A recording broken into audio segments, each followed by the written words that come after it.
11월을 맞이해서 날씨가 아주 좀 쌀쌀해졌습니다. 특별히 오늘 아침은 아주 많이 쌀쌀한 겨울 같은 그런 느낌을 이렇게 받는데요. 따뜻하다가 추우니까 더 추움을 아마 느끼지 않았나 그렇게 생각이 됩니다. 이른 아침에 또 일찍 또 여러분들과 함께 하나님 말씀을 공부하는 자리에 있게 된 것 정말 감사합니다. 또 일찍부터 들어와서 또 이제 준비하시고 기다리시는 여러분 감사합니다.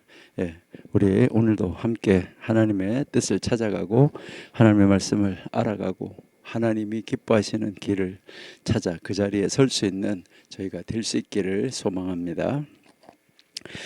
기도하겠습니다. 하나님 감사합니다. 하나님이 우리를 인도하시고 도와주시고 보호하셔서 여기까지 오게 해주셔서 감사합니다. 하나님, 이제 전 세계에서 아버지 하나님의 말씀을 사모하는 자들, 우리 귀한 청교도 신학원 원생들, 오늘도 하나님 말씀 앞에 머리를 숙였습니다. 아버지 하나님이 함께하여 주셔서 우리 귀한 청교도신학원 원생들 모두에게, 가족에게 하나님의 은혜와 평안이 있게 하시며 특별히 11월 감사의 달을 맞이하여서 아버지께 더 크게 기뻐하고 감사하는 자리로 나가는 하나님의 사람들이 되게 해 주옵소서. 오늘도 말씀 앞에 우리 자신을 세우고 하나님 앞에서 우리 말씀 속에서 우리를 향하신 뜻을 찾기 원하오니 하나님이 친히 선생님이 되어 주셔서 가르쳐 주옵소서. 예수님의 이름으로 감사하며 기도드립니다. 아멘. 네, 우리 지금 계속 전도서 7장을 공부하고 있습니다. 우리 전도서 7장 23절부터 25절 우리 한번 읽어보시도록 하겠습니다. 23절, 내가 이 모든 것을 지혜로 시험하며 스스로 이르기를 내가 지혜자가 되리라 하였으나 지혜가 나를 멀리 하였도다. 24절, 무릇 된 것이 멀고 깊고 깊도다. 누가 능히 통달하랴. 25절, 내가 돌이켜 전심으로 지혜와 명철을 살피고 궁구하여 악한 것이 어리석은 것이요 어리석은 것은 미친 짓인 것을 미친 것인 것을 알고자 하였다라고 지금 아주 정말 어떻게 보면 굉장히 무시무시한 말을 우리에게 하고 있는 것을 볼 수 있습니다. 우리 여기 23절에서 25절에 나오는 단어들 가운데서 조금 이제 우리가 뭐 자주 보는 단어지만 그래도 한번 보면 좋겠다 이렇게 이제 생각이 됩니다. 여기서 이제 보시니까 제일 먼저 우리가 이제 계속 뭐 이제 그 잠언이나 아니면은 전도서에서 나오는 단어 중에서 가장 중요하다고 하는 단어, 이 지혜라는 것을 우리가 뭐 놓치고 넘어갈 수는 없어요. 그러면 이 지혜라는 단어는 어떤 의미로 이제 쓰였을까 하는 것이죠. 그러니까 여기에 23절에서 보면 모든 것을 지혜로 시험한다고 그러는데 그러면 이 지혜는 어떤 것일까 하는 것이죠. 그러니까 이 지혜는 하나님을 경외하는 거. 그러니까 사실은 하나님을 경외하지 않는 사람은 지혜가 없는 거예요. 그러니까 하나님을 경외. 이제 이 경외한다는 말은 하나님을 두려워한다는 것인데 하나님 앞에 서면 하나님을 두려워하지 않을 수가 없어요.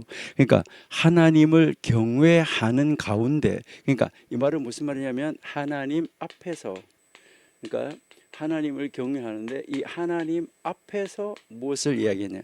하나님 앞에서 바른 삶을 살아가는 능력. 여기에서 그러니까 하나님 앞에서 이 바른 삶, 이 바른 삶을 살아갈 수 있는 능력, 이것이 이제 성경이 말하는 지혜고 솔로몬이 말하는 지혜, 잠언과 전도서가 말하는 지혜다. 이렇게 여러분이 한번 생각하시면 돼요. 우리가 지금까지 앞에서 계속 이야기했던 게 뭐냐면 단순한 지적 능력 아니면 학문적 지식, 이것이 아니라는 거예요. 이것이 아니라 영적 통찰력을 가진 인생의 방향성, 그러니까 영적인 통찰력을 가진 인생의 방향성, 이걸 뭐라고 그러는 거예요? 지혜다. 이렇게 이야기를 하는 것이죠. 근데 여기서 보면 이 지혜가 뭐라고 했냐면 나를 멀리하였다 그랬어요. 그러니까 여기서 나를 멀리하였다 그랬는데 이 멀다 하는 말은 도대체 무슨 말일까 하는데, 여기서는 지혜가 인간의 손에 쉽게 닿지 않는다 하는 말이에요. 멀리하였다는 말이, 그러니까 그 지혜가 나를 멀리하였다, 이 말은 쉽지 않다는 거예요. 그러니까 우리 인간의 손으로 이렇게 잡으려고 하는데 그 인간의 손에 쉽게 와 닿지 않는다, 이것을 이야기를 하는 거예요. 그런데 이것은 무엇을 말하냐면, 지혜는 바로 이 지혜를 찾는 과정. 여러분이 지혜롭고 싶지 않은 사람 한 사람도 없잖아요. 그런데 이 지혜를 찾는 과정이 쉽지 않다는 거예요. 그리고 우리가 이 지혜를 온전히 이해하거나 소유할 수 없다. 여기서 멀리 있다, 이 말은 바로 인간의 한계점, 인간이 한계가 있다, 다 알 수가 없다, 이것을 이야기를 하는 것이죠. 그리고 또 24절에 가보면은요, 멀고 깊다고 그랬어요. 멀고 깊고 깊도다. 여기서 이 깊다 하는 말은 무슨 말일까? 그러니까 인간이 그것을 연구해서 알았는가 하고 보니까 더 깊더라는 거예요. 그러니까 이게 뭘 말하냐면, 너무나 깊고 복잡하다, 너무나 깊고 복잡해서 이해할 수가 없더라, 이것을 이야기를 하고 있는 것이죠. 바로 이것은 하나님의 뜻과 우리가 이야기하고 있는 성경이 말하는 이 지혜, 이것은 인간의 사고로, 인간의 철학으로, 인간의 무엇으로 완전히 파악할 수 없다, 이것을 이야기를 하는 것입니다. 그러니까 바로 뭐 해야 되는 거죠? 하나님을 경외하고 하나님 앞에서 바른 삶을 살아가는 능력, 이것이 바로 지혜다. 그러니까 이거는 하나님을 만나지 않고 하나님을 모르는 사람으로서는 어쩔 수가 없는 일이다 하는 것을 여러분 한번 보세요. 자, 그래서 여러분 이제 23절을 다시 펼쳐 놓으시고, 성경 펼쳐 놓으시고 한번 보시면 이제 이 의미를 우리가 한번 찾아보기 위해서, 여기에서 이 솔로몬은 지혜를 통해서 삶의 모든 문제를 이해하려고 해요. 그러니까 삶의 모든 문제를 이해하려고 하는데, 진정한 지혜에 도달하는 것이 인간의 힘으로는 불가능하다, 이것을 깨닫고 있는 말씀이 23절이에요. 이것은 하나님의 이 지혜가 인간의 지혜를 완전히 초월해 있다는 거죠. 완전히 구별되어 있어서 멀리 떨어져 있다는 거예요. 초월해 있다, 이것을 나타내는 건데, 아무리 많은 지혜를 추구해도, 그 지혜가 있다고 해도 완전한 깨달음에 이르기는 어렵다, 이것을 이제 반영하는 것이 바로 23절이에요. 자, 그러면 24절은 뭘까요? 자, 여러분들이 24절을 이제 본문을 한번 잘 보시면서 보세요. 여기 보니까 무릇 된 것이 멀고 하는데, 이 되었다는 말, 이 말은 무슨 말이냐면 있는 것이 멀다는 거예요. 지금 벌써 있어 왔던 것, 그리고 그게 멀고 깊다, 그거를 누가 능히 통달하라라고 이야기하는데, 그러니까 여기에서 된 것이라는 말은 이 세상의 진리나 삶의 궁극적인 이치예요. 지금까지 많은 것이 발견된 거예요. 그러니까 에디슨이 전기를 발견할 때처럼, 그러니까 그것이 발견해 놓고 보니까 너무너무나 깊은 것이죠. 근데 이 진리가 너무 멀고 깊어서 그 전체를 온전하게 아는 것은 너무너무나 어렵다 하는 것을 우리가 알 수 있는 것이죠. 여러분 한번 보세요. 인간이 지혜가 있어가지고 하늘의 별을, 눈으로 쳐다보는 별이 그 크기가 얼마만한지, 거리가 얼마나 되는지, 이제 이 망원경, 전체 망원경을 통해서 인간이 정말 놀라운 지혜를 가지고 이것을 다 찾아내고 발견을 한 것 같잖아요. 그런데 찾아내고 보면 그 안에 더 깊은 것이 있더라, 이것을 이야기를 하는 것이죠. 그러니까 이것을 온전히 알기는 어렵다, 이것을 강조하고 있다는 것이죠. 그러니까 이 24절이 하나님의 지혜와 이 섭리가 인간의 이해, 인간이 이해할 수 있는 그 이해를 월등하게 초월해서 넘어서 있다, 이것을 다시 한번 말하는 것이죠. 자, 25절 여러분 성경 펼쳐 놓으시고 한번 보세요. 25절을 펼쳐 놓으시고 보시면 여기에서 이 솔로몬은 자기 자신의 마음을 다 해가지고 지혜와 명철을 살폈다 이렇게 했는데, 이 살폈다는 말은 추구해서 찾아갔다 하는 말이에요. 그래서 궁구했다라고 이야기하잖아요. 그 다음에 보니까요, 악한 것 이렇게 이야기하잖아요. 그러니까 여기에서 그 지혜와 명철을 막 찾아가는 동시에 악함과 어리석음이 무엇인지, 어떤 것이 악이고 어떤 것이 어리석음인지 이것도 깊이 연구했다는 거예요. 그래서 그 둘의 차이, 그리고 이 둘의 영향력, 이거를 알아보려고 애썼다는 거예요. 이것이 바로 선과 악에 대한 이 명확한 인식을 통해 가지고 삶의 올바른 방향을 찾아보려고 애쓰고 노력했던 것, 이것을 말하는 것이 지금 23절에서 25절이에요. 그러니까 이 23절에서 25절 이 단락은 지혜를 추구하려고 하는 이 인간의 끊임없는 노력, 이거를 굉장히 강조하는데, 그런데 인간은 한계가 드러나고 말더라. 여러분도 한번 보시면은 결국 한계가 드러나고 아무것도 할 수 없다는 거, 이것을 고백할 수밖에 없다는 것이잖아요. 인간은 정말 무력하다라는 것을 우리가 이야기할 수밖에 없는 것이죠. 솔로몬은 지혜를 얻으려고 했지만 지혜는 너무 멀리 있고 그 지혜는 너무 깊고 오묘해서 이것을 완전하게 이해한다는 것은 전혀 불가능하다, 이것을 지금 고백하고 있는 것이죠. 그러니까요, 이것은 인간이 지혜를 탐구하고 노력하는 것 굉장히 중요한 것입니다. 그러니까 가만히 있으면 안 돼요. 그렇다고 그래서요. 그러니까 이게 인간이 지혜를 계속 탐구하고 노력해야지 돼요. 가만히 있어서는 안 되는 거고. 근데 이 지혜가 하나님의 영역 안에 속해 있다는 것을 인정하고 하나님에 의지해서, 하나님 말씀에 의지해서 하나님이 눈을 열어줘서 보게 해야지만 볼 수 있다는 거, 이것을 깨달아야 된다. 이걸 우리에게 가르쳐주고 있는 것이죠. 그래서 이 지혜라는 것은 우리의 삶을 인도하는 중요한 요소인데, 우리 인간의 사고와 인간의 능력만으로는 결코 온전하게 도달할 수 없다. 그래서 우리는 뭐 해야 되는 거죠? 하나님의 섭리, 그리고 하나님의 인도, 이것을 신뢰하지 않으면 안 된다. 그러니까 결국 하나님을 신뢰해야 된다, 이것을 이야기를 하는 거죠. 그러니까 인간이 할 수 있는 것은 지혜를 추구하는 노력일 뿐이에요. 그래서 하나님이 눈을 열어줘야지만 되는 거죠. 그래서 에디슨이 하나님이 만들어 놓은 것을 자기는 발명한 것이 아니라 하나님이 만들어 놓은 것을 자기가 발견했다, 찾아냈다, 노력으로. 그러니까 우리에게 잘 활용할 수 있도록 찾아냈다, 이것을 이야기를 하는 것이죠. 그러니까요, 온전히 소유하는 것은 하나님의 뜻에 달려 있다, 이렇게 여러분들이 이해하시고 우리가 이 전도서를 읽어 나가야지 되겠다 하는 것이죠.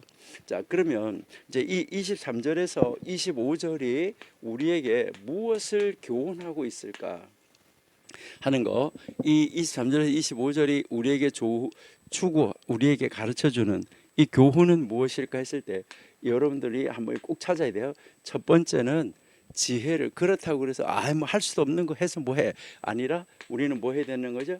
지혜를 뭐 하라고요? 추구하라. 여러분, 지혜를 찾기 위해서 추구해야지 된다는 거예요.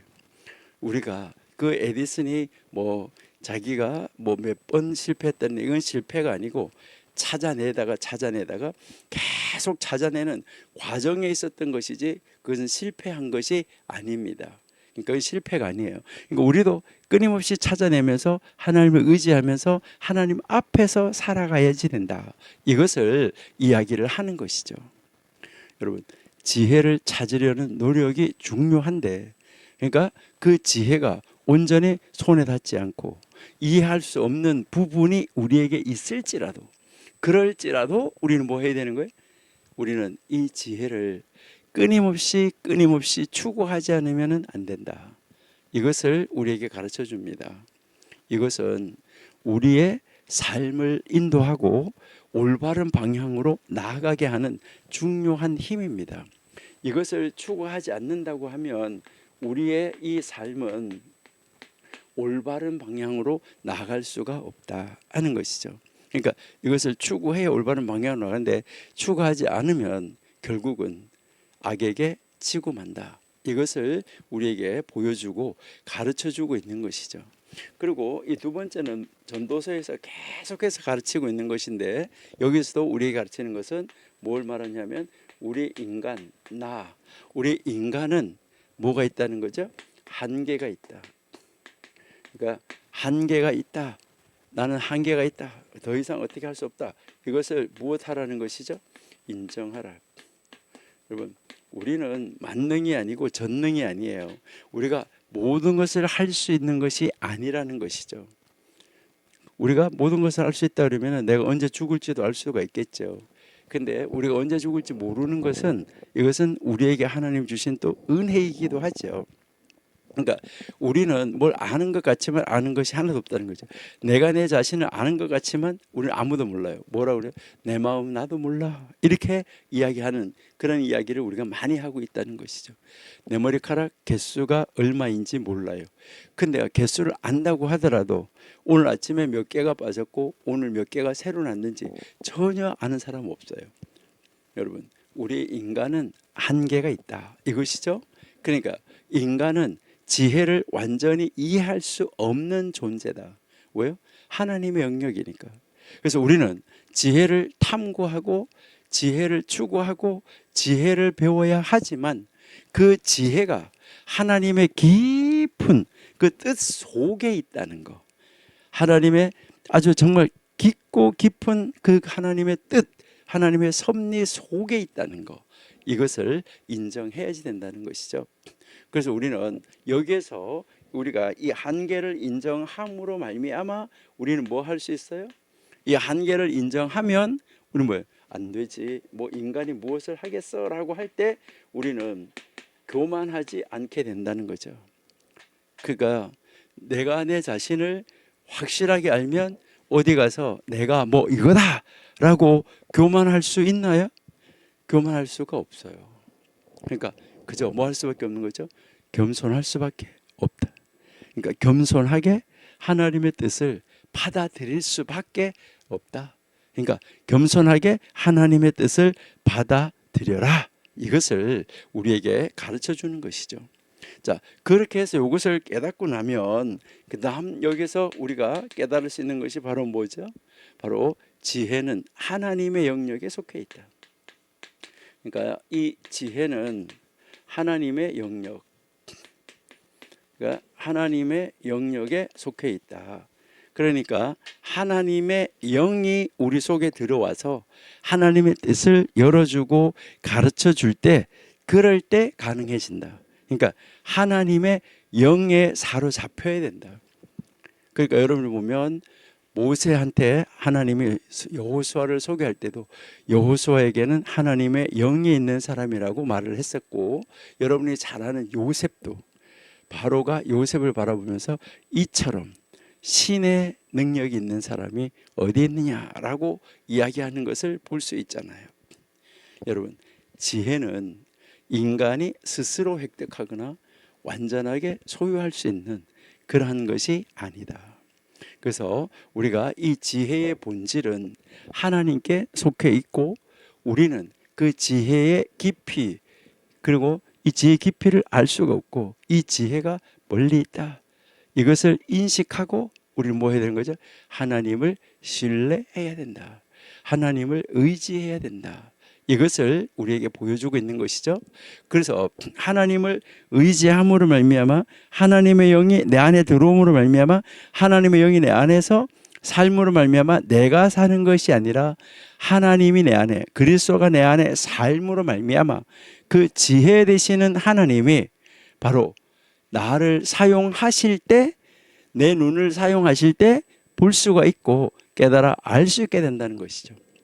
그러니까 이 지혜를 얻는 것은 인간의 힘으로는 불가능. 그런데 하나님의 은혜 하나님의 인도 받을 때 가능하다. 그러니까 하나님의 영이 내 안에 들어와서 나를 사용하실 때, 그럴 때 모든 것이 가능하다 하는 것을 우리에게 가르쳐주고 있다 하는 것이죠. 그러면 우리는 이제 이 하나님의 말씀을 우리의 삶 속에 어떻게 적용하면서 살아가야지 될까라고 할 때 우리는 이 말씀을 우리 잠언 2장 6절하고 한번 연결을 한번 해볼게요. 자, 우리가 어떻게 우리는 이 말씀을 우리 가운데 어떻게 이제 이것을 적용하느냐 하는 것이 이제 중요한 것이잖아요. 잠언 2장 6절 한번 보세요. 대저 여호와는 지혜를 주시며 지식과 명철을 그 입에서 내심이요 라고 지금 말하잖아요. 그렇죠?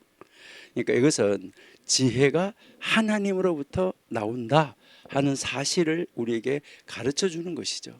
그러니까 이 전도서가 우리에게 가르치는 것처럼 우리 하나님을 믿는 사람들은 이제 우리 스스로 지혜를 얻으려는 노력과 동시에 하나님 안에서 그 노력을 해서 하나님께 그 지혜를 구하는, 하나님 이 지혜를 주세요라고 하나님 앞에 그 지혜를 간구하는 겸손한 자세를 유지해야지 된다.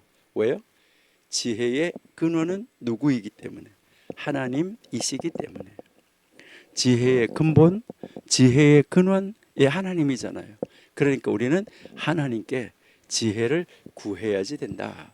이것을 우리에게 가르쳐 주는 것이죠. 우리 신약 한번 볼까요? 야고보서 1장 5절. 야고보서 1장 5절.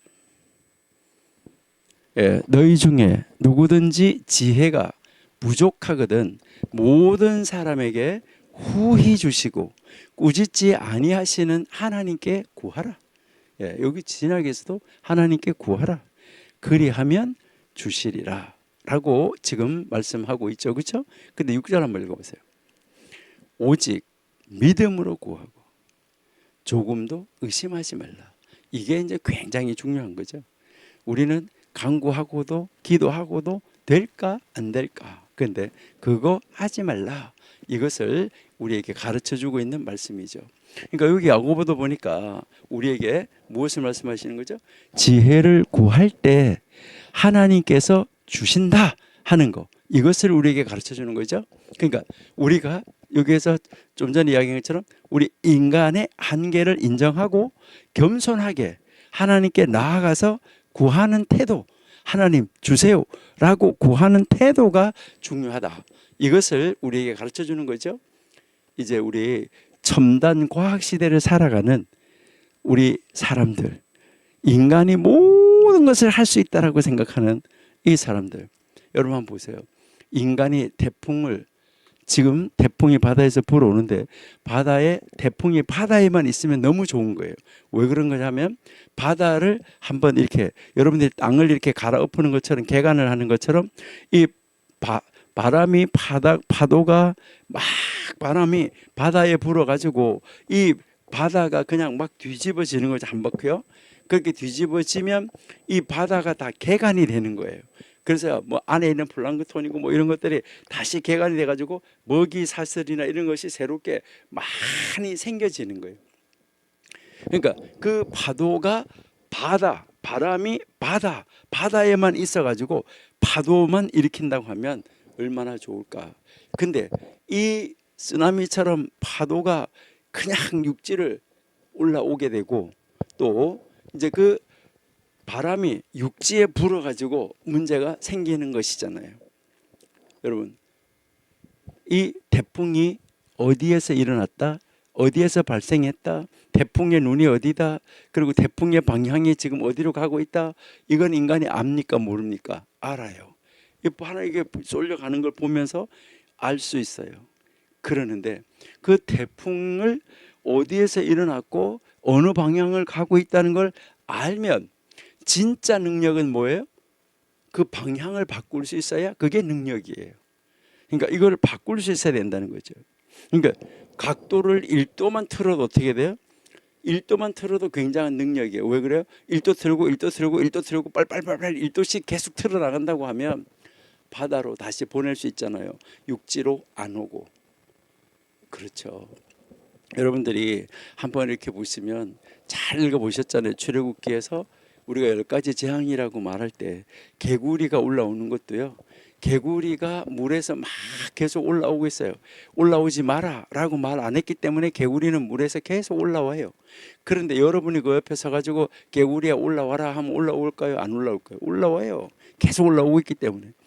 진짜 능력이 있다고 하면, 만약에 하나님의 능력과 모세 아론의 능력과 맞선다고 하면 개구리야 올라와라가 아니라 개구리야 들어가라 해야 돼요. 못 나오게. 그게, 그래서 안 나오면 그게 진짜 능력인 것이죠. 여러분, 우리도 이제 우리 자신의 힘만으로 지혜를 얻으려고 하지 말고, 하나님의 도우심이 없으면 아무것도 못한다는 거죠. 여러분, 장마가 너무 진다 할 때 비를 오지 못하잖아요. 그런데 또 우리가 이렇게 보면, 여러분들이 한번 이렇게 보면 이제 가물었을 때 그 비를 오게 하지 못하잖아요. 이게 얼마나 안타까운 일인가, 우리 인간들이. 그러니까 모든 것이 하나님의 주권적 섭리에 달려있다 하는 것을 우리에게 가르쳐 주는데, 그러니까 결국 우리는 한계를 인정할 수밖에 없다 하는 것인데, 우리 욥기 28장 12절 13절 한번 볼게요. 욥기 28장 12절 13절. 욥기 28장 12절 13절. 예. 그러나 지혜는 어디서 얻으며 명철의 곳은 어디인고. 13절. 그 값을 사람이 알지 못하나니 사람 사는 땅에서 찾을 수 없구나. 여러분, 이거 찾을 수 없대요. 지혜를 찾으려고 하는 인간의 한계, 이것이 하나님에게 속해 있다는 것을 빨리 인정하고 하나님 앞에 나와서 내 안에 사는 하나님이 나를 사용하시도록 겸손하게 하나님 앞에 맡기는 것, 이것이 아주 중요하다. 그러니까 이 전도서의 가르침처럼 이 구약 성경, 신약 성경이 가르치는 것은 다 뭐예요? 인간은 지혜의 깊이를 온전히 이해할 수가 없고, 어디까지 지혜로울까? 우리가 사람들이 뭘 발견했다, 뭐 약을 발견했다, 뭘 발견했을 때 이야 이러잖아요. 그런데 그 발견하고 나보면 더 깊이가 있고, 또 하고 나보면 더 깊이가 있고, 그러다 보니까 온전히 이해할 수가 없고 하나님의 뜻에 의해서 주어지는구나. 우리 첨단 과학 시대에 살아가고 있다고 하더라도 우리 하나님의 사람들은, 다른 하나님의 사람들은 또 몰라도 우리 청교도 신학원 원생들은 하나님의 섭리와 하나님의 뜻을 신뢰하십시다. 우리 하나님의 섭리, 하나님의 뜻을 신뢰하고 하나님께 이 시대를 볼 수 있는 눈을 열어달라고, 지혜를 달라고, 이 시대를 정말 바르게 살아갈 수 있는 능력을 얻을 수 있도록 지혜를 달라고, 분별할 수 있는 지혜를 달라고, 그 지혜를 추구하는 데 있어서 교만하지 않게 하나님 앞에 겸손하게 간구하는 자리로 나가면 얼마나 좋을까, 이것을 우리가 한번 생각해 봅니다. 또 우리 신약성경 한 군데 한번 더 볼게요. 신약성경 로마서 11장 33절.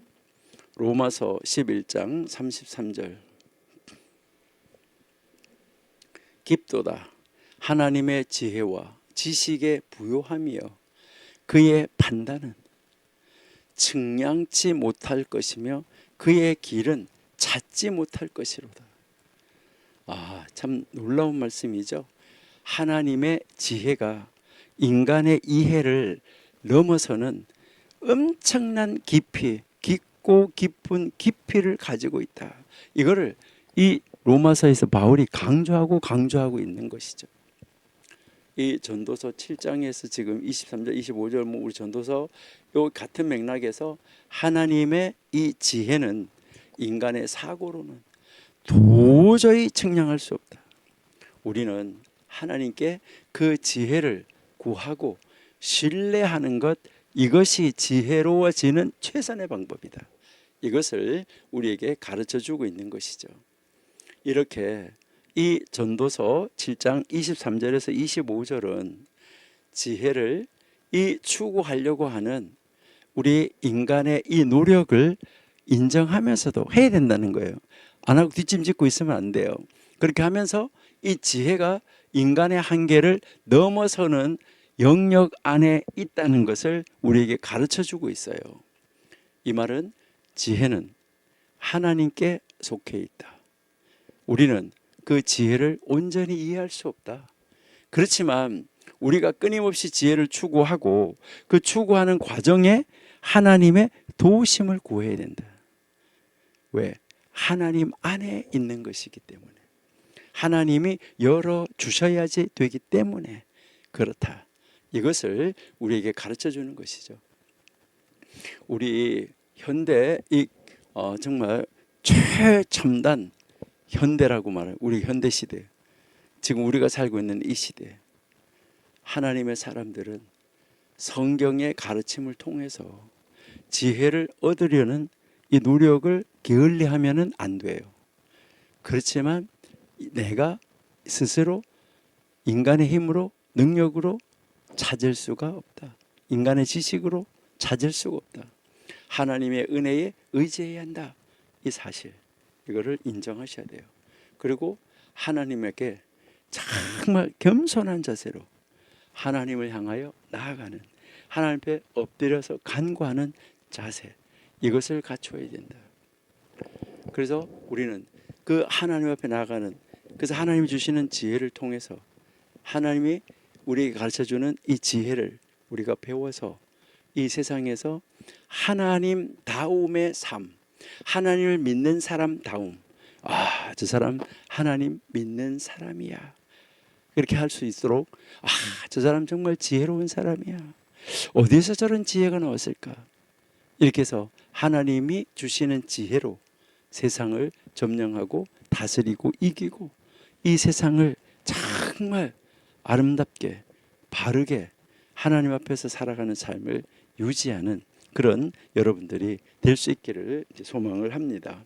그래서 우리 이 전도서가 우리에게 가르치는 이 지혜, 지식, 그리고 이 전도서가 우리에게 가르치는 이 교훈은 정말 너무너무 놀랍다 하는 것을 우리는 정말 어떻게 이럴 수가 있을까, 정말 놀랍다, 이렇게 고백할 수밖에 없어요.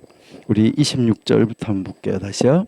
이제 26절에서부터 7장 26절에서 29절, 이제 이 마지막 부분을 한번 보시는데요.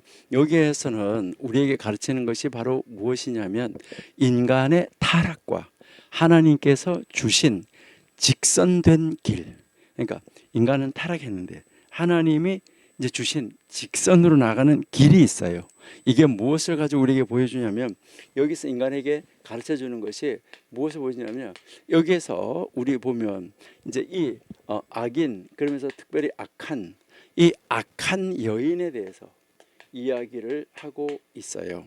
악한 여인, 왜 여인을 자꾸 비유할까 이렇게 하는데, 물론 이 지혜도 여성형이에요. 자, 이 악한 여인과 그 다음에 이제 인간의 타락, 이것을 이제 우리에게 정리해 주는 것이 26절에서 29절인데요. 자, 여러분 이제 26절 한번 보세요. 내가 깨달은즉 마음이 올무와 금을 같고 손이 포승 같은 여인은 사망보다 독한 자라. 하나님을 기뻐하는 자는 저를 피하려니와 죄인은 저에게 잡힌다. 26절 마지막에 이제 거기 이제 잡힌다 이렇게 나오잖아, 그렇죠? 자, 여기에 포승이라는 단어 나오는데 이제 이것이 무엇을 이야기하냐면은 이제 이 덫이라는 말이에요. 덫, 그러니까 올무, 그물 이랬잖아요. 이 올무, 그물, 이 덫을 이야기를 하는데, 올가미를 이야기를 하는데, 이것은 사람을 사로잡는 함정이에요. 그러니까 여기서 이제 이 악한 여인이 이제 이 덫을 놓았다는 거죠. 그러니까 악한 여인이 이 덫을 탁, 올무를 이렇게 놓아가지고 사람을 유혹하고 그 사람을 지금 뭐 하는 거죠? 죄로 빠뜨리는 거예요. 이걸 놓아가지고 결국 이 사람을 유혹을 해서 죄로 빠뜨려 나가는 이 모습을 우리에게 이제 가르쳐 주고 있다. 이렇게 이제 보시면 되지요. 자, 그다음에 27절 한번 볼게요. 전도자가 가로되 내가 낱낱이 살펴 그 이치를 궁구하여 이것을 깨달았다.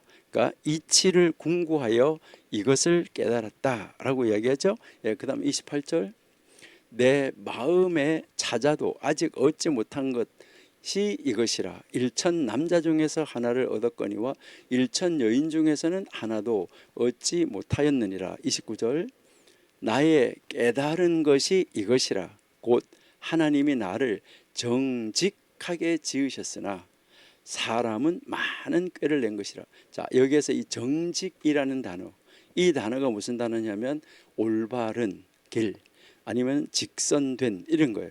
그러니까 직선되게 하나님 앞으로 관역이 이제 하나님이 이렇게 관역을 맞춰놓고 사람을 화살을 딱 쏘아 올리는데 직선된 길로 올바른 길로 바로 가도록 해 놓았다는 거예요. 정직하게 바른 길을 가도록 해 놓았다는 거예요. 그런데 여기에서 사람이 많은 꾀를 냈다. 그러니까 하나님의 그 기준이 있었댔는데 그 하나님의 기준과 올바른 길이 있었다. 이것을 이야기하는 것이 정직. 정직이 바로 우리가 이야기를 할 때 여러분들이 많이 이야기하잖아요. 이렇게 여기에 화살 했을 때 이렇게 활 쏠 때 뭐 여기 몇 점 이런 것이 있잖아요. 그러니까 하나님을 이제 이런 관역편을 만들어 놓고 우리 사람을 이렇게 만들어 놓고 그 길을 향하여서 직선으로 나가도록 착 만들어 놨다는 거예요. 올바른 길을 가도록 만들어 놨다는 거예요. 정직하게 하나님이 지었다는 올바른 길을 가도록 지으셨다는 거예요. 그렇게 했는데 여기에 이제 그 꾀를 내서 다른 길로 갔다. 그러니까 하나님이 인간에게 주신 길은 무슨 길이에요? 바른 길이에요. 직선의 길이에요. 근데 그 직선의 길을 벗어난 것이 바로 뭐예요? 인간이 많은 꾀를 냈기 때문이다. 이렇게 이야기를 하는 거예요. 그럼 여기서 이 꾀가 뭘까? 우리는 꾀가 많다 뭐 이렇게 이야기하는데 이 꾀가 지혜하고는 다른 거예요. 여기서 이 꾀는 나쁜 뜻으로 계략, 이제 나쁜 계획 이런 것을 이야기를 하는 거예요. 그러니까 인간이 만들어내는 복잡한 계략, 좀 더 나쁜 말로 음모 이런 것을 이야기를 하는 거예요. 그러니까 하나님께서는 인간을 단순하고 직선으로 올바른 길로 바로 가도록 만드셨는데 인간은 그 자신의 지식, 인간이 잘못된 사고 이런 걸 가지고 복잡하게 이 꾀를 만들고 계획을 세워가지고 결국은 뭐 한 거예요? 타락하고 말았다. 그래서 이게 인간이 타락하게 됐다. 이것을 이야기를 하고 있는 거예요. 자, 26절을 다시 한번 펼쳐 놓으시고 여러분 한번 보세요. 여러분 성경 펼쳐 놓으시고 26절을 자, 여기에서 보니까 솔로몬은 유혹이라는 덫, 이 덫이 있고 또 우리를 이제 여기 이 바른 길에서 벗어나게 하려고 하는 올무, 덫 이런 것이 있다는 거예요. 이거를 이제 이야기를 하면서 여기서 뭐 이야기하냐면은 악한 여인을 예로 들고 있어요. 여기서 이 악한 여인이라는 것은 어리석음이나 악한 삶을 상징하는 것이지 여자를 말하는 거 아니에요. 그러니까 사람을 꾀로 끌어들여서 파멸로 이끄는 힘, 악한 삶의 상징 이것을 말하는 거예요. 하나님의 뜻을 따르는 사람은 이러한 이 악한 유혹에서 벗어날 수 있지만은 그렇지 않은 사람은 그것에 붙잡힌다. 이것을 이야기하는 거예요. 그러니까 남자 여자 말할 때 그것을 말하는 것이 아니라 여기에서 이것은 하나의 이 상징으로 이야기를 하고 있다는 거예요. 어리석음이나 악한 삶의 상징. 그러니까 어리석음이 악한 삶이 이게 여성이니까 이것이 사람을 죄로 끌어들여 가지고 이것이 파멸로 이끌고 있다. 그러니까 누구에게나 이 사람은 남자에게나 여자에게나 똑같이 뭐 있어요? 악한 것이 우리를 사용하려고 하고 이 어리석음이 우리를 사용하려고 하는 거예요. 그것이 우리에게 자꾸 거기에 걸려서 넘어가도록 여기로 오면 기쁘다. 여기로 오면은 정말 쾌락이 있다. 여기로 오면은 뭐가 있다. 이렇게 하는 것이죠. 그렇게 해서 나가는 거. 예수님을 유혹했던 거랑 똑같은 것이죠. 그러한 것이 계속해서 덫을 놓고 넘어지게 하려고 하고 있다는 것이죠. 그래서 죄로 끌어들여서 그를 파멸의 길로 가게 만들려고 하는 거잖아요. 그러니까 예수님을 시험했던 그것도 마찬가지인 것이죠. 그래서 예수님을 넘어뜨려 가지고 예수님이 그 사역을 감당하지 못하도록 하려고 했었던 이런 안타까운 모습을 우리가 볼 수 있다는 것이죠.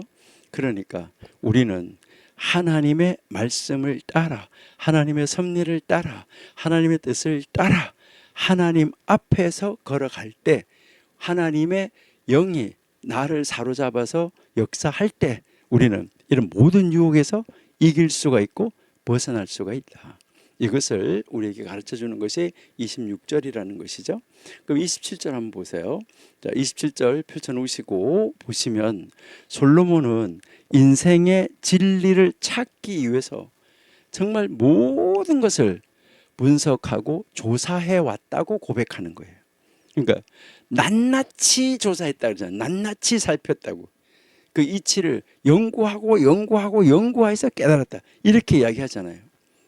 그는 자기 자신의 경험, 그리고 자기 자신의 연구, 자기 자신의 이 고찰, 이거를 통해서 아주 대단한 그 이치에 도달하려고 했지만, 말하자면 진리에 도달하려고 했지만 그 가는 과정에서 뭐 할 수밖에 없었다는 거예요?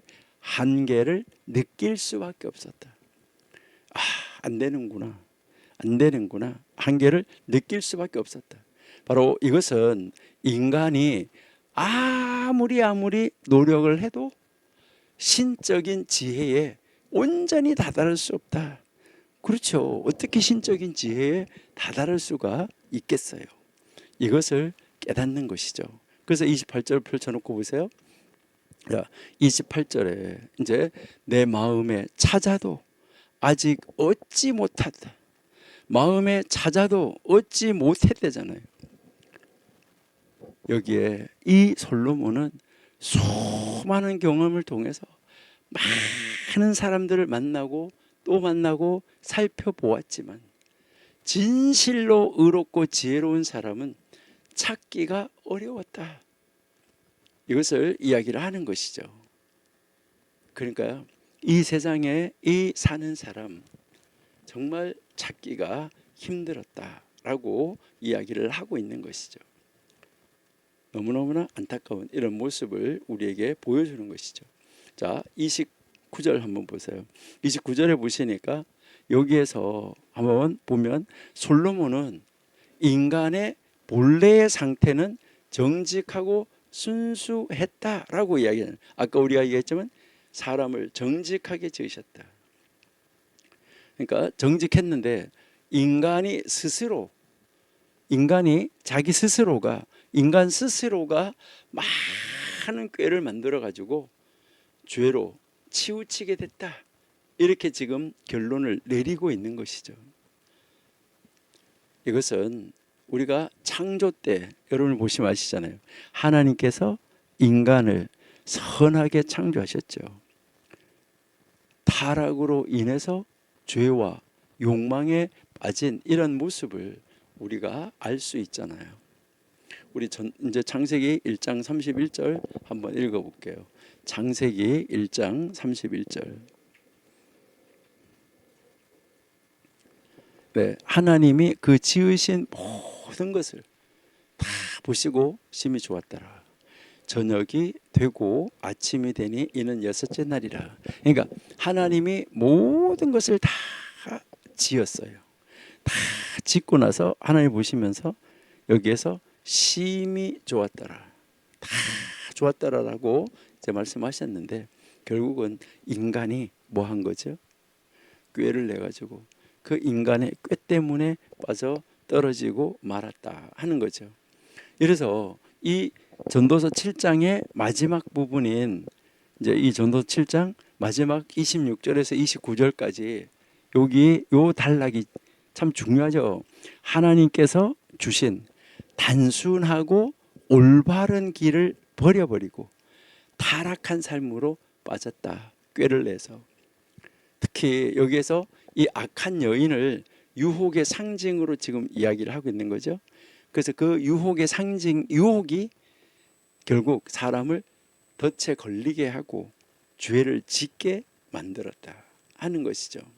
그렇게 해놓고 나서는요, 자기는 책임 안 져요. 너가 했잖아, 너가 선택했잖아, 이렇게 가는 거죠. 이것은 인간이 죄 그리고요 타락으로 인해서 하나님께서 본래 주신 올바른 길, 이거를 따르지 못하고 인간은 곁길로 갔다.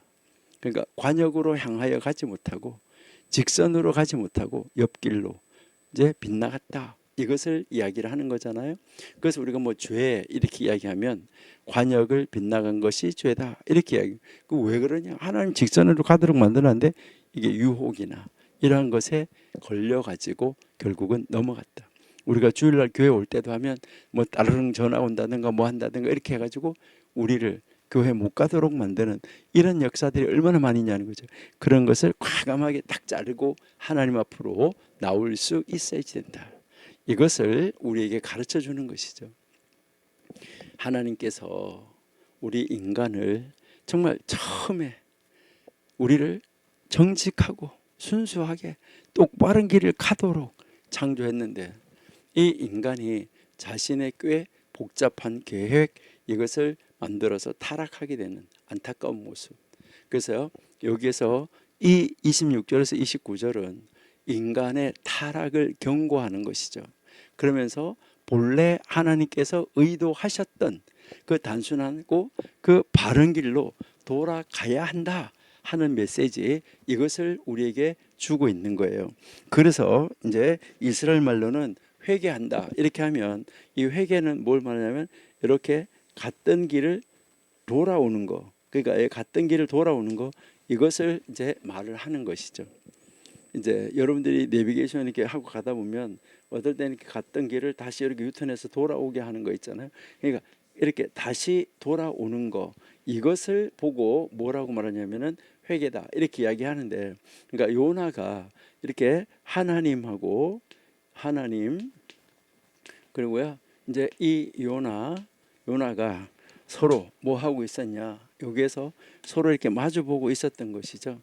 마주보고 있었는데 요나가 얼굴을 피하였다는 말은 등을 돌리고 하나님으로부터 반대 다른 길로 가고 있다. 하나님하고 하나님을 향하여 얼굴을 둔 것이 아니라 이렇게 얼굴을 반대로 가고 있었다는 거죠. 그런데 여기서 다시 돌아서서 하나님을 향하여서 서는 거, 이게 바로 뭐라는 거죠? 이게 회개다라고 이야기를 하는 것인데, 그래서요 이게 굉장히 중요한 말이에요. 여기서 가다가 이렇게 돌아섰다는 말, 이것은 그냥 우리가 생각할 때 그냥 의식적으로 아 그렇구나 이것을 말하는 것이 아니라 여기에는 반드시 뭐가 있냐면 아 내가 죄를 지었구나 하는 죄에 대한 인정이 있어야 돼요. 그리고 아이고 내가 이렇게 했네 하면서 무엇이 있어야 돼요? 후회가 있어야지 돼요. 그러면 후회했으면 그 다음은 어떻게 하느냐, 여러분 후회한 다음에는 여기에 반드시 무엇을 해야 되냐면 하나님 앞에 고백이 있어야지 돼요. 그러면 고백이 있은 다음에는 그럼 어떻게 해야 될까? 여러분 고백했으면 고백한 대로 행동의 변화가 있어야 돼요. 여기에 이 행동의 변화가 있어야 된다. 그러니까 이 행동의 변화가 없다, 그렇게 하면 이것은 완전한 회개가 아니다, 이것을 이야기해요. 그러니까 요나가 행동의 변화가 있어가지고 다시 돌아선 것이죠. 그러니까 우리는 그냥 유턴하면 돼 이렇게 이야기하는데, 그 유턴한다는 말은 바로 행동의 변화가 따라왔다, 이것을 이야기를 하는 거예요. 그러니까 여기에 전도서에서 계속 가르치는 것은 단순하고 바른 길로 우리가 돌아서서 하나님 앞으로 돌아서는 행함의 변화, 행위의 변화, 이제 이것이 있어야 된다, 이것을 우리에게 가르쳐 주는 것이죠. 그래서 돌아오라 이것을 이야기를 하는 거예요. 근데 여기서도 이제 이 단계를 우리에게 가르쳐 주는데, 여기에 뭐 우리가 이제 이 단계를 우리가 오늘 가르쳐 주는 것을 한번 살펴보면, 제일 먼저 여기에 전도서에서 지금 이야기하는 것은 뭐 다른 데서도 뭐 전 성경 전체에서 말하는 것과 다 똑같은 것인데 제일 먼저 이야기하는 것은 뭐냐면 이 죄가 있잖아, 그렇죠? 이 죄는 결과가 일어났을 때 죄라고 말을 하잖아요. 우리는요. 물론 신약 성경에서는 마음 속에서 이미 아직까지 행하지 않은 마음에 있는 것, 그것도 죄예요. 자, 그런데 어쨌든 이 죄는 무엇이냐면 이 죄가 있다는 것, 이 죄가 나를 뭐 하고 있는 거예요? 유혹하고 있다는 거. 그러니까 이 죄가 나를 유혹하는데 이 죄가 유혹하는 것을 바라보면 무엇을 가지고 유혹하고 있어요? 야, 이게 참 놀라운 것이 뭘 말하냐면 지금 나에게 뭐 한 거죠? 필요한 거. 이것을 들여대는 거예요. 지금 나에게 딱 필요한 것을 들여대면서 요거 하면 요거 해줄게. 그러니까 한 번만 눈 감지. 이렇게 넘어갈 가능성이 많아요. 그러니까 지금 나에게 필요한 것을 들고 나온다 이 말이죠. 이렇게 나올 때 이 지금 나에게 필요한 것을 들고 나와 가지고 이제 이거를 이 악한 것이 너무나 잘 아는 거예요. 그렇게 하면서 그걸 갖다가 딱 놓는 거예요. 덫으로. 그게 올무로 이걸 갖다가 딱 놓는 거예요. 나를 딱 묶어버리려고 딱 놓고 있는 거죠. 이거를 우리는 뭐 해야 되냐? 여기에 대해서 우리가 경계하지 않으면 우리는 언제 넘어가는지 모르게 뭐 하게 되는 거예요? 넘어가는 거예요. 우리가 그것을 경계해야 된다는 거예요. 그러니까 우리가 그것을 정말 신경 쓰고 그것을 이렇게 바라보면서 이거 뭐야?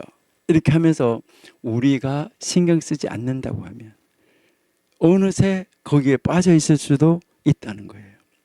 그러니까 여기 이 7장 26절에서 29절이 바로 죄의 유혹, 죄의 올무, 죄의 포승, 이것이 우리의 삶에서 어떻게 작용하는지, 우리를 어떻게 얽어매는지, 우리를 어떻게 꼼짝 못하게 만드는지, 이것을 우리에게 경고하고 있는 거예요. 거기에 걸리면 꼼짝 못한다. 이것을 이야기를 하는 것이죠. 그래서 이 죄의 유혹의 덫에 걸려서 여기에 딱 걸리면 우리는 이제 그 유혹을 바라보면서 일단은 거기에 빠지지 말아야 돼요. 빠지지 않도록 주의해야 돼요. 빠지지 않도록 주의해야 되는데 빠졌다. 이렇게 하면 어떻게 돼요? 빨리 나오는 거, 이게 이제 굉장히 필요하다는 거죠. 자꾸 더 깊이 들어가니까 거기서 빼려고 하니까 이제 한번 딱 발을 들여놨다가 빼려고 하니까 그 빼는 걸로 인해서 내가 손해 보는 것이 너무나 많은 거예요. 몰랐었는데 나한테 유익인 줄 알았는데 나중에 빼려고 보니까 너무너무 손해가 많아요. 그래서 빠지지 못하도록 나를 더 깊이 들어가도록 만들어 버리는 거죠. 그러니까 이것은 처음에 이거를 하나님께 기도하면서 지혜를 구하면서 우리가 이것을 분별할 수 있도록 경계해야지 되고 지혜를 가지고. 근데 혹시 빠졌다고 하면 엄청난 손해를 보더라고 하더라도, 내가 손해를 본다고 하더라도 나와야 돼요. 거기서 나오면 그 다음은 하나님이 갚아주시는 거예요. 여러분 걱정하지 말고 우리 나와야 돼요. 그래서 여기에 이 재회, 이 유혹은 우리가 빠져들지 않아야 되는 거예요. 어쨌든 빠져들지 않아야 돼요. 여러분 한번 잘 보세요. 여러분들이 지금까지 살아오면서 여러분들을 유혹했던 거 한번 이렇게 한번 잘 보세요. 여러분 유혹하는 것은요, 바라보면 굉장히 매력적이에요. 이 악한 사탄이, 뱀이 하와에게 말했을 때도 그거를요 딱 내세우는 게 뭐였어요? 굉장히 매력적이었었어요. 거기서 아주 딱 이야기하잖아요. 보암직도 하고 먹음직하기도 하고 지혜롭게 할 만큼도 하고. 그러니까요 그렇게 되고 싶은 그 매력을 하나도 저랬으면 하는 아주 매력적인 것을 가지고 덫을 놓는 거예요. 올무를 놓는 거예요. 포승줄을 던지는 거예요.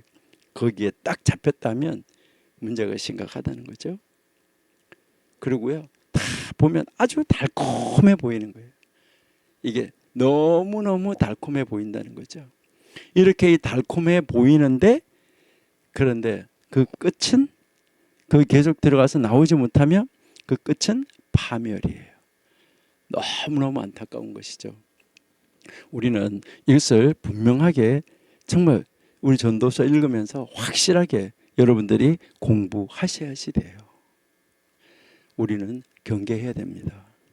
하나님의 말씀에 따라서 어떻게 하든지 바른 길을 가야지 어떤 것이 바른 길입니까 하고 하나님께 계속해서 뭐 해야 돼요? 반문하고 또 반문하고 묻고 또 묻고 또 물으면서 하나님이 나를 바른 길 가도록 정직하게 관역을 향하여 똑바로 가도록 세워놨던 그 길 벗어났었다고 하면 빨리 똑바른 길로 들어와야지 된다. 그리고 그렇게 되기 전에 그 결을 벗어나라고 옆에 너무 좋은 게 많아도 벗어나지 말아야 된다. 경계해야지 된다. 이것을 이제 가르쳐 주는 거죠. 그렇게 해서 우리는 이 유혹을 경계하고 벗어나야 되는데, 자, 유혹을 벗어나면 그 다음에 어떻게 되는 거죠? 이거를 벗어나서 우리는 뭐 해야 되냐? 하나님이 나에게 이제 하나님이 바로 나에게 주신 길,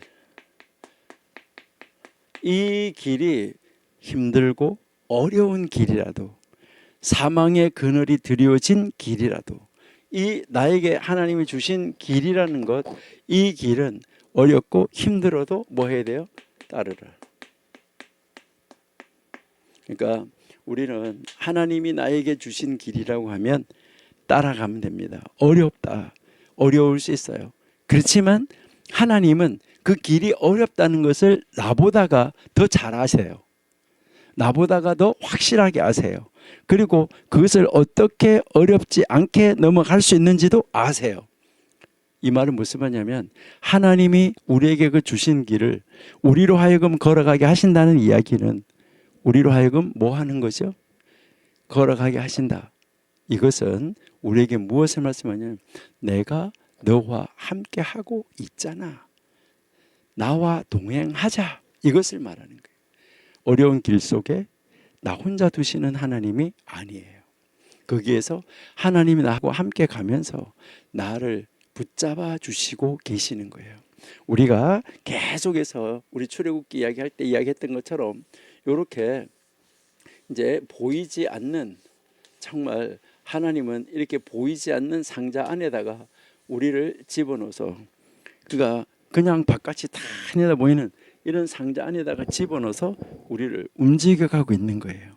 하나님이 주신 길로 가고 있을 때, 광야의 길을 갈 때, 여러분이 이제 그 광야의 이집트에서 이스라엘 백성이 이집트에서 나와서 광야의 길을 갈 때 한번 보세요.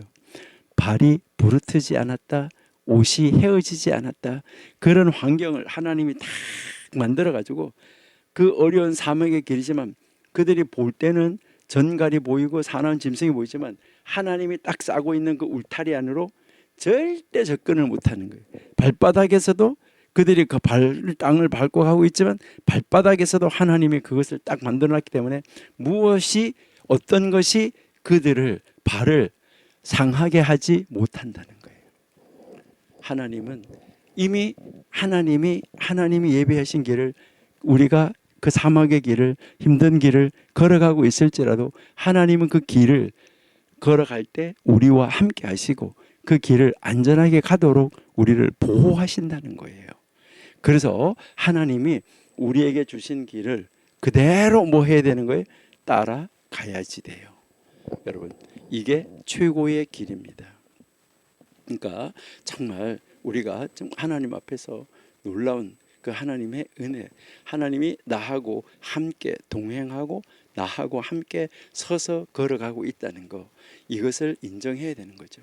그래서 하나님께서는 우리에게, 우리 사람에게 정말 똑바른 길, 올바른 길을 주셨는데 인간은 자신의 이 복잡한 생각, 이렇게 해야 될까 저렇게 해야 될까, 그런 거 또 이렇게 하면 되겠지, 계획, 이것으로 인해서 하나님이 주신 길에서 떠나는 거예요. 여러분, 하나님이 주신 길을 떠나는 거, 이걸 보고 뭐라고 말하는 거죠? 타락, 이렇게 이야기를 하는 거예요. 그래서 26절에서 29절은 정말 단순하고 올바르게 삶을 살아라. 그러면서 하나님의 명령을 하나님의 말씀을 강조하고 있는 거죠. 우리는 이 세상의 복잡한 유혹, 이 세상의 복잡한 계획 속에 내가 따라가지 않으면 내가 도태되고 내가 낙오되는 것 같이, 그렇게 되면 말미암아 거기에 휘둘리게 되는데, 오늘 성경은 그 세상의 복잡한 유혹과 세상의 복잡한 계획에 휘둘리지 말라는 거예요. 단순하게 가라는 거예요. 하나님이 제시한 길을 따라서 가라는 거예요. 그 길이 어떤 길이든지. 그래서 다윗이 시편 23편에서 뭐라고 그랬나요? 자, 우리 자주 보는데 시편 23편 4절 한번 보실게요. 시편 23편 4절. 내가 사망의 음침한 골짜기로 다닐지라도 해를 두려워하지 않는다. 여기에서 사망의 음침한 골짜기라 그랬잖아요. 이것은 죽음의 그늘이 드리워진 계곡이에요. 죽음의 그늘이 드리워진 계곡. 여러분들 어떤 데 가다 보면 야, 여기는 죽었다. 이제 죽었구나. 이제 끝났구나. 이렇게 하는 거. 그걸 말하는 거예요. 이렇게 딱 쳐다보니까 죽음의 그늘이 탁 드리워져 있어요. 이제 죽었네 하는 그런 대로 내가 다닐지라도 내가 해를 두려워하지 않는다. 이것은 다윗은 자기가 목동을 해봤기 때문에 이것을 너무나 잘하는 거예요. 자기가 목동을 해봤기 때문에. 여러분, 양 있잖아요. 양. 예, 여러분들이 양이 이렇게 갈 때요, 양은 시력이 굉장히 나쁘잖아요. 우리는 이렇게 보면 180도 이쪽을 다 보잖아요. 근데 양은 딱 직선밖에 못 봐요. 그 직선밖에 못 보는데도 거리를 아주 짧게밖에 못 봐요. 그래서 목자를 보고 쫓아가는 것이 아니라 양은 그 앞에 가고 있는 자기 무리가 가고 있는 그 양을 보고 뒤에 쫓아가는 거예요. 그러니까요, 이제 그렇게 시력이 나빠요. 그 시력이 나쁜데 여러분 한번 보면 이제 이렇게 목초지가 이렇게 있고 여기 이렇게 산이 이렇게 있다고 한번 이렇게 생각해 봐요. 근데 이 시력이 나쁜 양들이 여기서 풀을 뜯고 있었어요. 그러는데 여기에 이제 해가 있던 것이, 여기에 해가 이렇게 딱 넘어갔어요. 딱 해가 넘어가니까 이게 그림자가 졌어요. 그림자가 지니까 여기가 탁 어두워진 거예요. 이 목초밭이 어두워지니까 이 시력이 나쁜 양들이 이 시력이 나쁜 이 양들이 이렇게 보니까 뭐 깜깜해지면서 이제 뭐가 안 보이는 거예요. 이게 딱 넘어가서 이게 그림자가 딱 지니까요. 요것을 이야기하는 거예요. 이 양들이 죽음의 그늘이 드리워진 계곡, 거기에 계곡에 있을지라도 양들은 두려워하지 않는다. 왜? 뭐라고 그랬죠? 두려워하지 않는다. 목자가 옆에 있기 때문에, 목동이 옆에 있기 때문에, 그 양을 돌보는 목동이 옆에 있기 때문에 하나도 겁 안 낸다는 거예요. 그래서 다윗이 제일 앞에 주가 나의 목동이라고 이야기를 하잖아요. 그러니까 목동이 들고 있는 지팡이, 막대기, 이게 다 양을 보호하는 것처럼 하나님이 들고 있는 지팡이, 막대기가 나를 보호한다는, 그러니까 자기가 양을 쳐봤기 때문에, 자기가 목동을 해봤기 때문에, 그 자기가 사나운 짐승이 왔을 때 지팡이, 막대기를 어떻게 했었는지를 자기가 다 경험을 해봤던 것이죠. 그러니까 이것을 다 알고 있으면서 지금 이 고백을 하고 있는 거죠. 여러분, 우리 정교도 신학 원생들도 우리에게 정말 어떤 유혹이 오고 어떤 어려운 환경에 있을 때 정말 내가 그 자리에서 저렇게 하면 나오겠구나 하는 그런 방법이, 그런 꾀가, 세상적인 방법이 보일지라도 우리는 그것을 경계하고 하나님이 주신 바른 길, 그 길을 갈 때 사망의 그늘이 뒤로진 계곡이라도 하나님이 함께 하고 있기 때문에 그 길을 능히 이길 수 있고 벗어날 수 있다는 것, 이것을 알아라 라고 이야기를 하고 있는 거예요. 그런데 인간은 어떻게 되냐, 이렇게 하라고 하나님이 경고하는데 인간은 뭐 하게 되냐면, 인간은 연약하기 때문에 인간은 타락한다. 그러니까 이 타락하는 모습을 바라보면서 하나님이 우리에게 가르치는 건 뭐예요? 그렇게 하지 말아라 라는 것이죠. 그래서 인간의 이 타락, 이것이 바로 인간의 이 죄성으로 드러나게 되는 것을 우리에게 가르쳐주고 있다는 것이죠. 여러분, 우리 사람은 본래 하나님께서 아까 우리 뭐라 했죠? 정직하게 바른 길 가도록 했지만 우리 욕망, 죄성 이것으로 인해서 결국은 타락하게 되는 거죠. 이것은 이 지상에 존재하는 모든 인간은 다 아담 이후에 태어난 인간은 죄인이라는 것이죠. 자기 자신을 돌아보고 하나님께로 돌아와서 회개해야 한다 하는 교훈을 우리에게 주는 것이죠. 그래서 우리는 이 죄에서 벗어나기 위해서 우리는 끊임없이 뭐 해야 되는 거죠? 하나님께 나아가야 돼요. 하나님 앞에 나아간다는 것, 하나님과 동행하는 건데 우리가 요나처럼 이렇게 하늘을 등지고 간다고 했을 때 하나님 우리 뒤에 바짝 따라와 계세요. 그래서 우리가 탁 돌아서면 하나님 양팔을 벌리고 사랑하는 아들아 따라 하면서 우리를 안아주시고 맞이해 주시는 분이 하나님이에요. 우리가 계속 등을 돌리고 하고 있는데도 우리 뒤에 계속 따라오시고 있다. 탁 돌아서는 순간 따라 아들아 불러주신다는 것이죠. 우리는 즉시 하나님께로 돌아가서 늘 순간순간마다 유혹이 왔을 때 아니지 하나님께로 아니지 하나님께로 이렇게 할 때 우리가 죄를 이기는 삶을 살 수 있다. 이것을 가르쳐 주는 것이 전도서 7장 26절에서 29절이에요. 그러면 우리가 이것은 어떻게 우리가 적용하면서 살아갈 수 있을까 하는 건데 여러분들이 한번 이제 좀 전에도 이야기했지만 창세기 3장을 한번 생각해 보세요. 인간의 타락에 대한 경고, 이게 창세기 3장에서 아담과 하와가 뱀의 유혹을 받아서 죄를 짓고 타락한 사건하고 일맥상통하는 것이죠. 하나님께서 아담과 하와를 정말 올바른 길 가도록 정직하고 바른 길 갈 수 있는 그런 사람, 그런 순수하게 하나님 창조했지만 죄의 유혹에 걸리니까 하나님의 명령을, 하나님을 떠나고 마는 것을 우리가 볼 수 있다 하는 것이죠.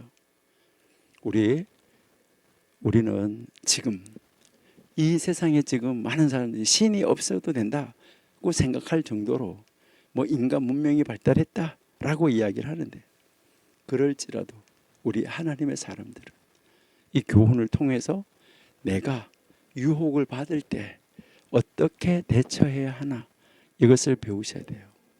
하나님께서 주시는 명령을 따르는 거. 내가 어느 것을 딱 있는데 유혹의 물건을 놓았는데 이거를 내가 잡으면 살 것 같아. 이거를 놓으면 안 선택하면 죽을 것 같아. 죽음을 선택해야 된다. 이것을 우리에게 가르치는데요. 정말 우리가 막상 우리 자신의 그런 현장에 갔을 때 그렇게 선택하기는 힘들어요. 그렇지만 우리는 하나님 앞에 능력을 구하면서 그런 선택을 할 수 있는 자리로 나아가는 우리가 되어야지 되겠다 하는 거, 이것을 우리에게 가르쳐 주는 것입니다. 우리 또 야고보서 1장 14절 15절 한번 읽어볼게요. 야고보서 1장 14절 15절.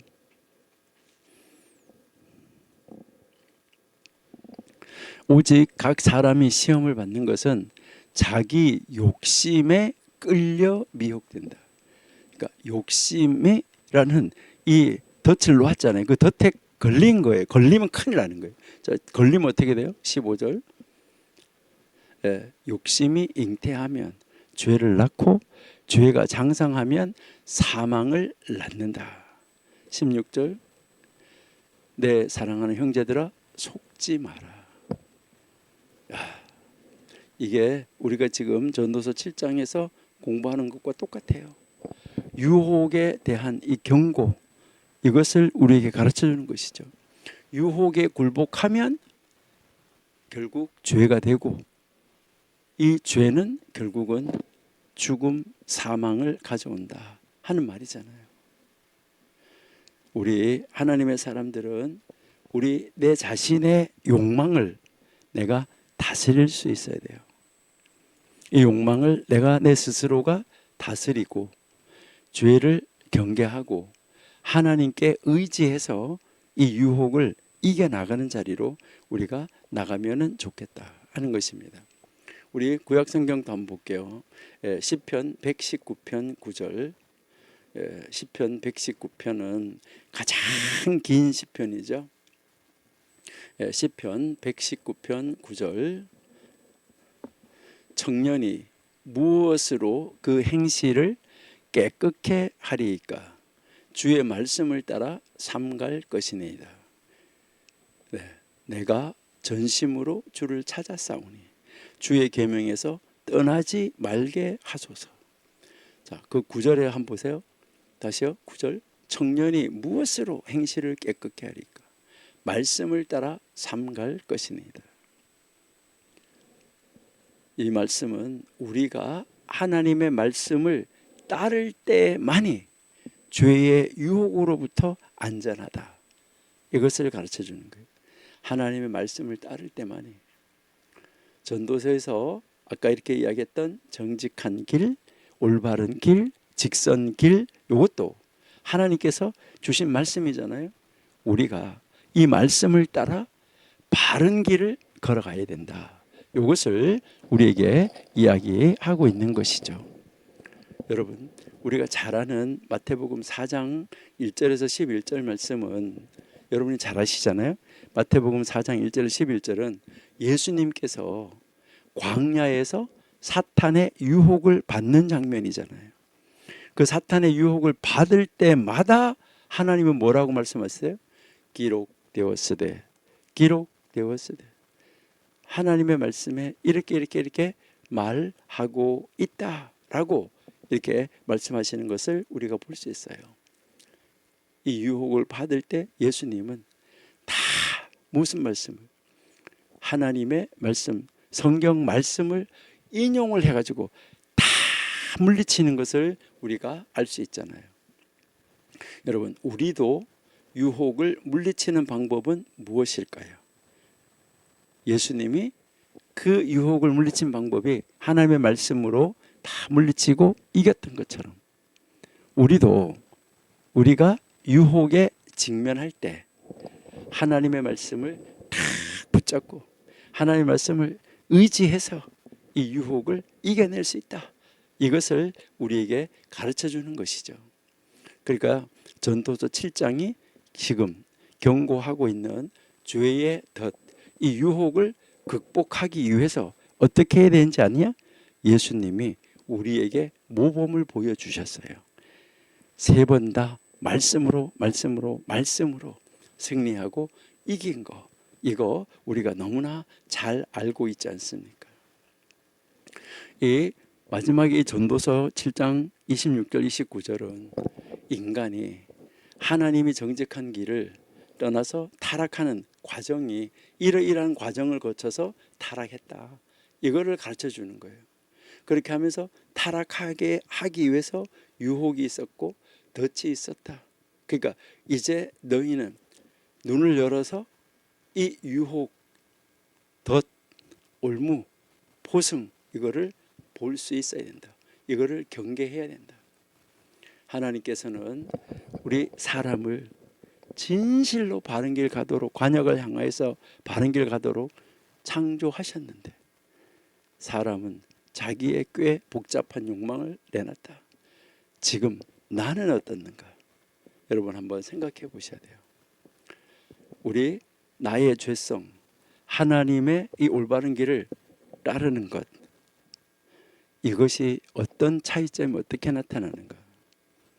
하나님 앞에 돌아서서 하나님이 기뻐하시는 길을 따라가기 위해서 우리에게 고난이 있을 수도 있지만 이것은 하나님이 이기게 해주신다 하는 것이죠.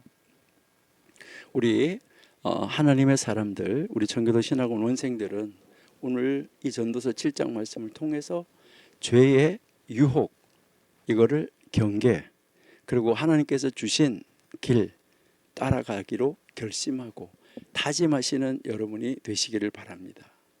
우리 이 구약, 신약 모든 성경의 가르침에서 우리가 읽어봤잖아요. 우리는 유혹을 이겨내고 하나님의 말씀을 따라서 올바르게 살아가는 삶을 살아야 된다라고 지금 계속해서 끊임없이 이제 이 성경은 우리에게 가르쳐주고 있다 하는 거죠. 그러면 이제 우리 전도서 7장을 다시 한번 복습을 한번 해보고 이제 8장으로 가도록 이렇게 하겠습니다. 여러분, 우리는 계속 반복하고 복습하는 거, 이것이 굉장히 중요한데, 우리가 지난번에 이야기했지만 이제 이 복습이라는 것은 내가 하나님의 말씀을 주일날 설교를 들었으면 들은 대로 밖에 가서 사는 거, 행동으로 나타내 보여주는 거, 이게 복습이다라고 이야기를 했어요. 예, 오늘은 이제 이것을 한번 몇 가지 이렇게 비교를 한번 해보는데, 그러면 유대인들은 이 말씀을 어떻게 받아들이고 적용하고 있는가? 이것을 우리 기독교하고 한번 살펴보는 것도 중요하겠다 이렇게 생각이 되는데, 이 전도서 7장이 지혜, 어리석음, 그리고 인내와 성급함, 그 다음에 죄와 의로움, 그리고 인간 존재의 복잡한 면, 이것을 다루면서 삶의 본질이 무엇인가를 가르쳐주고 있어요. 그래서 이제 이 유대교의 관점에서 여러분 한번 보시면, 이제 이 유대인의 이 관점에서 이제 이 전도서 7장 한번 보시면, 전도서가 삶의 불확실성을 인정하면서도 하나님을 경외하는 것이 궁극적인 지혜다, 이것을 강조하는 거예요. 그래서 이 유대인들은 지금도 초막절이 되면 바로 이 초막절 동안에 이 전도서를 읽어요. 이 초막절이 여러분 추수감사절이에요. 그런 추수감사절에 풍년이 왔다 이런 걸 해야 되는데, 이때 이 초막절 이 기간 동안에 이 전도서를 읽으면서 헛되고 헛되다는 걸 하는 거예요. 삶의 덧없음과 하나님에 대한 의존을 기억하기 위해서 이 전도서를 읽고 있다 하는 것입니다. 그런데 우리 기독교에서는 어떻는가? 기독교에서도 바로 이제 유대인의 관점이나 마찬가지로 인생의 덧없음을 인정을 해요. 우리 기독교에서도 이제 우리도 이제 인생은 뭐가 없는 거죠?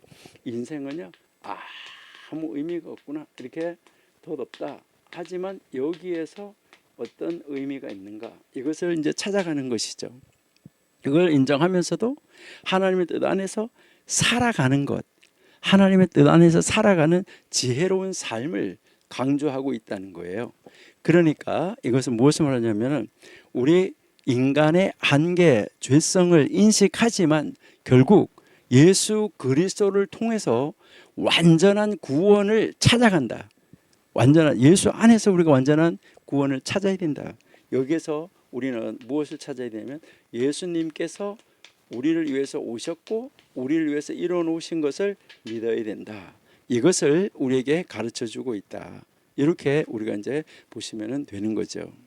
그러면 이제 이 전도서 7장을 통해서 우리에게 가르쳐 주려고 하는 이제 그 메시지가 무엇일까 하는 것인데, 이 메시지에서 우리가 한번 보면 이제 이 유대인들에게 주는 메시지, 그러니까 유대인들은 바로 이 전도서 7장을 읽으면서 어떤 메시지를 여기서 찾는가? 여기에서 이제 이들이 찾는 것은 똑같아요. 우리랑 지혜와 어리석음. 이 지혜와 어리석음을 대조시키는 거예요. 그래서 지혜로운 자 슬픔과 고난에서 배움을 얻고 인내를 통해 깊은 통찰을 얻는다. 근데 어리석은 자 순간적인 즐거움과 웃음 속에서 인생의 중요한 진리를 놓쳐버리고 만다. 이렇게 하는 것을 이야기를 하고요. 그 다음에 의로움과 죄, 의로움과 죄. 그러니까 지나치게 막 자기가 기준이 돼가지고 자기가 어떤 것을 만들어 놓고 거기에 그냥 올무가 돼서 빠져 있으면 안 된다. 그러니까 하나님이 하라는 거 하면 되는 것이지, 자기가 어떤 기준을 만들어 놓고 의를 만들어 놓고 자기 의에 빠지면 안 된다는 것이죠. 그리고 악해도 회개할 수 있을 만큼 악해라. 그러니까 하나님을 비방하고 조롱하고 성령을 회방하고 여기까지 가면 안 된다. 이것은 극단적인 죄악으로 치우치지 마라. 하나님을 경외하고 균형 잡힌 삶을 살아야 된다 하는 교훈을 이제 주고 있는 것이죠.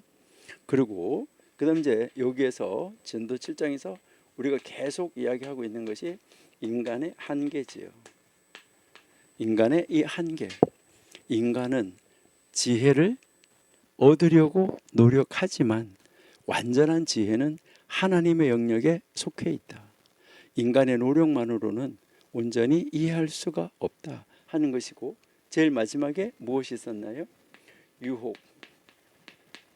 유혹이 있었고, 여기에 타락. 여기에 유혹을 받아서 덫에 걸려서 넘어지면 안 된다는 것이죠. 그러니까요, 이제 이 죄와 이 유혹의 덫, 이것을 경계해야 된다. 하나님께서 주신 단순하고 바른 길, 똑바른 길, 직선의 길, 정직한 길, 그 길로 돌아서야 된다 하는 메시지, 이것을 우리에게 이제 가르쳐 주고 있다 하는 것이죠. 그래서 이것을 우리가 이제 이것을 이루어 나가려고 하면 어떻게 해야 되느냐? 여기에서 이것을 이루어 나가려고 하면 우리는 하나님 앞에서 지혜를 찾아야지 된다. 그래서 지혜는 물리적인 그런 개념이 아니다.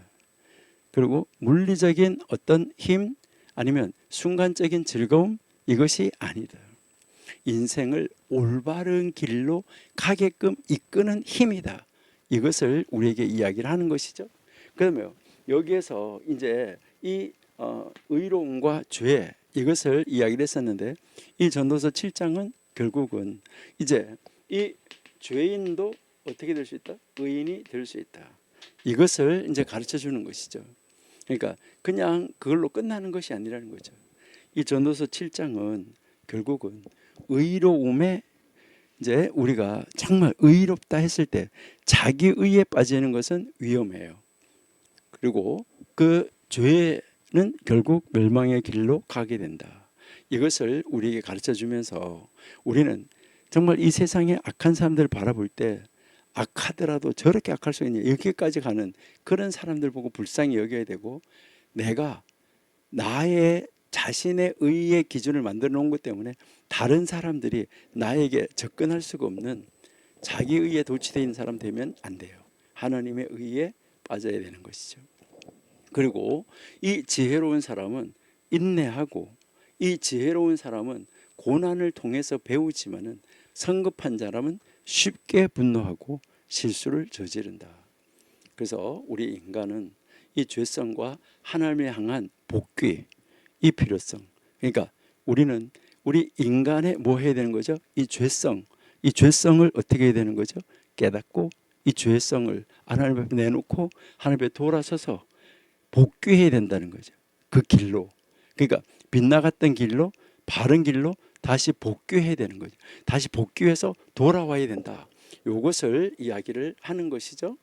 그래서 우리에게 지금 이 전도서 7장이 요구하는 것은 뭐예요? 전도서 7장이 우리에게 요구하는 것은 지혜를 찾아라. 어디에서? 하나님 앞에서. 하나님의 지혜를 구하는 겸손한 태도를 가져라. 그럼 그 겸손한 태도를 가지는데, 그 겸손한 태도를 가지기 위해서는 어떻게 해야 되냐? 여러분, 겸손하기 위해서는 어떻게 되나요? 첫 번째, 이제 이 겸손을 가르치는데, 그러면 겸손하기 위해서는 어떻게 해야 되나요? 겸손하기 위해서는 여러분, 하나님 앞에 서야 돼요. 그러니까 하나님 앞에 서야 한다.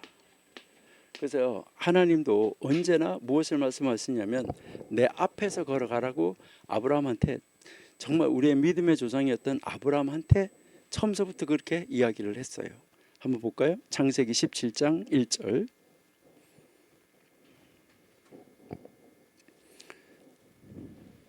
네, 여기에 보시니까요, 마지막 부분에 나는 전능한 하나님이라 너는 내 앞에서 행하여 완전하라. 이 말이 무슨 말이냐면 너는 내 앞에서 너 스스로 걸어가서 완전하라. 하나님 앞에서 스스로 행하여서 완전하라. 그러니까 하나님 앞에서 스스로 걸어가서 완전하라는 거예요. 여러분, 타락한 인간은 회개의 길이 열려 있고 그 하나님의 길로 복귀해야지 된다. 이것을 우리에게 가르쳐 주고 있어요. 그러면 우리는 어떻게 해야 이렇게 하나님 앞에 바르게 서서 걸어갈 수 있을까? 여기에 우리에게 가르치는 것이 바로 뭐냐면 우리는 우리의 힘으로 할 수가 없잖아요. 그러니까 모든 것을 하나님 말씀대로 다 이루어 놓으신 분, 그분을 믿기만 하면 된다는 거예요. 예수 그리스도 안에서 완전한 지혜를 찾자. 우리는 예수님 안에서 우리는 지혜를 찾아야 된다. 그러니까 예수님이 보여주신 삶의 방법, 우리는 그것을 지혜롭게 배워서 그것을 그대로 따라갈 수 있어야 된다. 우리 고린도전서 1장 30절 한번 볼까요? 고린도전서 1장 30절.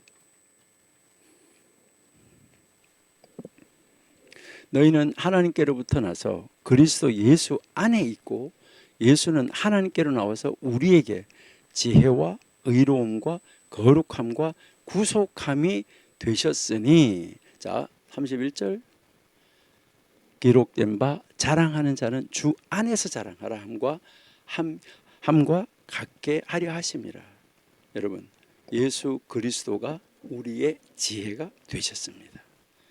이것을 우리가 알고 우리는 이제 예수님 앞으로 돌아와서 정말 예수님이 진실로 기뻐하는 것이 무엇인가, 이것을 깨닫고 하나님 앞에 내 자신을 돌려놓는 이런 삶을 살아야지 된다.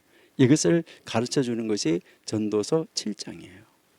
그래서 이 전도서 7장이 제일 마지막에 우리에게 가르치는 것은 무엇일까 했을 때, 이 전도 7장에서 우리에게 제일 마지막에 가르치는 것은 돌아옴. 그러니까 예수 그리스도를 통해서, 중보자 예수님을 통해서 하나님 앞으로 뭐 하는 거죠? 돌아오는 거예요. 그럼 하나님 앞으로 돌아왔어요. 돌아오면 돌아왔다고 그래서 손 놓고 다 끝났느냐, 이것이 아니라 그 다음에 우리는 뭐 해야 되는 거죠? 성화. 이제 하늘나라 갈 때까지 우리가 끊임없이 우리는 뭐가 돼야 되는 거죠? 성화되어져 가야지 된다.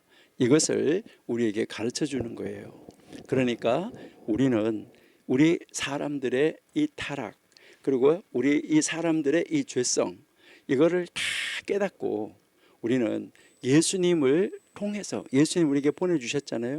그러니까 그 예수님을 통해서 구원을 얻고, 구원을 얻은 다음에 우리 어떻게 돼요? 계속해서 예수님을 따라가는, 예수님을 닮아가는, 하나님 말씀대로 삶을 살아가는 성화의 길을 걸어가야 된다. 그러니까 끊임없이 성화되어져 가는 이 길을 걸어가야 된다는 것을 전도서 7장이 우리에게 가르쳐주고 있는 거예요. 그래서 이 전도서에서 타락한 인간은 그리스도 안에서 회복될 수가 있고, 우리는 지속적으로 죄를 회개하고 끊임없이 하나님 앞으로 계속해서 돌아와서 새로워져야지 된다 하는 거, 이것을 우리에게 가르쳐 주는 것이죠. 그러면 그 다음에 우리는 어떻게 되느냐, 이제 그렇게 해서 하나님 앞으로 돌아오니까 그 다음 여기에서 이제 다섯 번째 우리가 이야기하는 것은 뭐냐면, 이렇게 성화가 되어지는 사람은 어떻게 되냐, 성화가 되어지는 사람은 바로 여기에 지혜자가 된다. 끊임없이. 왜? 하나님 안에서 살아가기 때문에 하나님이 나에게 뭘 하는 거죠? 하나님이 나에게 지혜를 주시는 거예요. 그러다가 보니까 이 지혜롭게 하나님의 지혜를 가지고 살아가다 보니까 이 세상에 많은 사람들에게 이 덕을 뭐 하게 되는 거죠? 실천하는 삶을 살게 된다. 그러니까 덕을 이루는 삶, 건덕의 삶, 덕을 세우는 삶을 살게 된다는 거예요. 그러니까 우리의 이 실천적인 삶 속에서 이제 덕을 이루어가는 삶, 이것을 우리에게 가르쳐주고 있다 하는 것이죠. 그렇게 이제 가니까 결국은 우리는 뭐 하게 되냐면은 많은 사람들로부터 이제 이 덕을 쌓고 살아가다 보니까 우리 뒤에 쫓아오는 것은 무엇이 쫓아오냐?